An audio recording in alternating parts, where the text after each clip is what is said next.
అసలు నాకు ఆశ్చర్యం అనిపిస్తుంది. ఆయన చంద్రబాబు నాయుడు నుంచి థ్యాంక్ యూ, అసలు వీళ్ళు మాట్లాడే మాటలు నాకు ఆశ్చర్యం అనిపించింది. అసలు పట్టాదారు ఇంకా మళ్ళీ అబద్ధాలు ఇంకా ఏ స్థాయి లేకపోయినాయనంటే పట్టాదారు పుస్తకాలపై క్యూఆర్ కోడ్ ఆయనే తెచ్చినాడంట.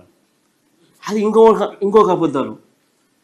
అసలు నిజంగా ఈ స్థాయిలోకి ఒక మనిషి ముఖ్యమంత్రి స్థానంలో ఉంటూ ఆయన కన్నా నేను కొడుకు వయసులో ఉన్నా. నేను మా ఆయన ఇద్దరు సమకాలికులు. నేను కొడుకు వయసులో కూడా నాతో కూడా కాంపిటీషన్ చేయలేకున్నాడు. మా నాయన కథ దేవుడు ఎరుగు.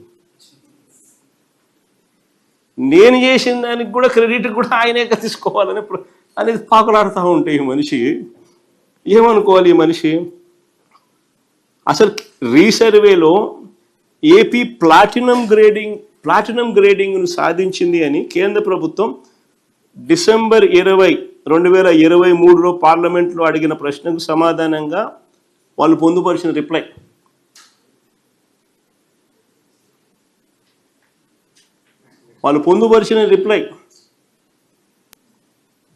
ప్లాటినం గ్రేడ్ ఆంధ్రప్రదేశ్ గవర్నమెంట్ సాధించింది అని 2023 డిసెంబర్లో పార్లమెంట్లో అడిగిన ప్రశ్నకు సమాధానంగా వాళ్ళు పొందుపరిచినారు. 168 districts of states of which AP is part have completed 99% and above of the work on 6 components.